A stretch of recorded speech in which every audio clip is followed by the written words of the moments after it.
Well, regardless of the charges facing George Zimmerman, it's a long process before there is a trial, if in fact there is a trial. Here to talk about where these charges could eventually lead is attorney Randy Reep. And Randy, thank you very much for coming in and helping us sort all of this stuff out. My pleasure. I hope I can. The special prosecutor, what exactly does she need to, I guess, take to a judge to prove her case right now? Where it stands right now, ultimately, it's actually a low standard. It's really probable cause to get a warrant issued. Okay. And in this case, a warrant would, it's very likely, be drafted, presented to any number of judges who would sign that warrant for the arrest of George Zimmerman, if that's in fact the way it's going, although all indications are that it is. And if in fact there are charges, what happens then? Police go out and look for George Zimmerman? Does he turn it? Well, in such a case as this, where there's this much notoriety, probably given an opportunity to turn himself in so as to keep all the activity that's going on, the police officers see downtown, keep that to a minimum, probably turn himself in a very, quiet manner. Although, if he doesn't, they will go out and get him. And it's no secret that, when he does hire a defense attorney, they more than likely will, if all indications are, claim self-defense or stand your ground law. How does that work, and would you do it as a defense attorney? Well, that's exactly. The law offices of Randy Reep, just to be clear, is a criminal defense firm. That's what we do. There's we don't even know what the discovery will be, what the evidence that is presented from the state to the defense will ultimately be.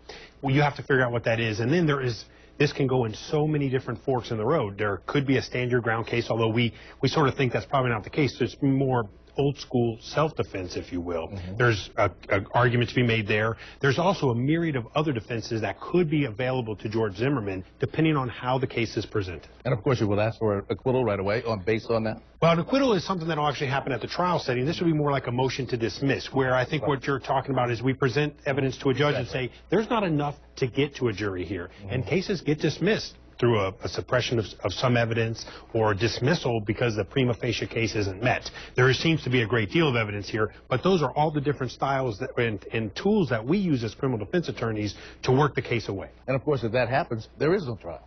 That's exactly right. To get to a jury is actually the end of the story. There's a great long process, long before that. Let's say the judge does in fact agree with you or with the defense attorneys and decide this defense self-defense is valid here.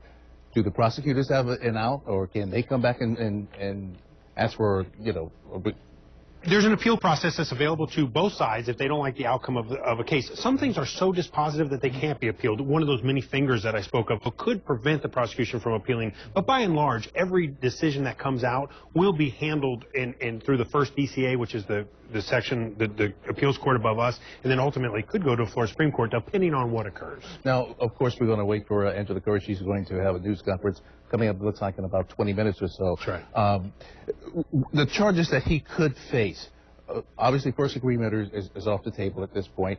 What charges do you anticipate she could ask for? And I've said many times, we don't see all the evidence as the state attorney has, so it could go a bunch of ways. Frankly, if you look at it just on the evidence that we see through the news, which is a very dangerous way to do this, but if you do that, I think a second-degree murder is the elements here are probably represented, which is a very substantial penalty. Did you read anything into the fact that his attorneys say they're no longer in communication with George Zimmerman? It's very difficult for my firm to get out of a criminal defense case, even when we're not getting paid or maybe we don't like our clients. You're with them for the long haul. We buy in with our clients a little bit, and I find that surprising. I don't read anything into the quality of the case. It may have to do with how the parties interacted vis-a-vis himself and his attorneys. Anything to the fact that she came out very early and said, I need 72 hours to make a decision, and she made it within 24. Does that indicate anything that she probably has her mind made up about charges? I'll tell you that Angela Corey's got her ducks in a row. That's if she gave herself, and I've said before, she probably wanted to bring this case forward on her timeline, not on one set by the previous prosecutor, and frankly not by the media. She ultimately is interested in justice. I mean, she's a very thorough prosecutor. I wouldn't read anything into that, although as everyone's reporting, it sounds like a charge is coming forward this evening. Will we see the process speed up once charges are made? Oh, absolutely. You'll see there'll be a great deal of progress as we go forward.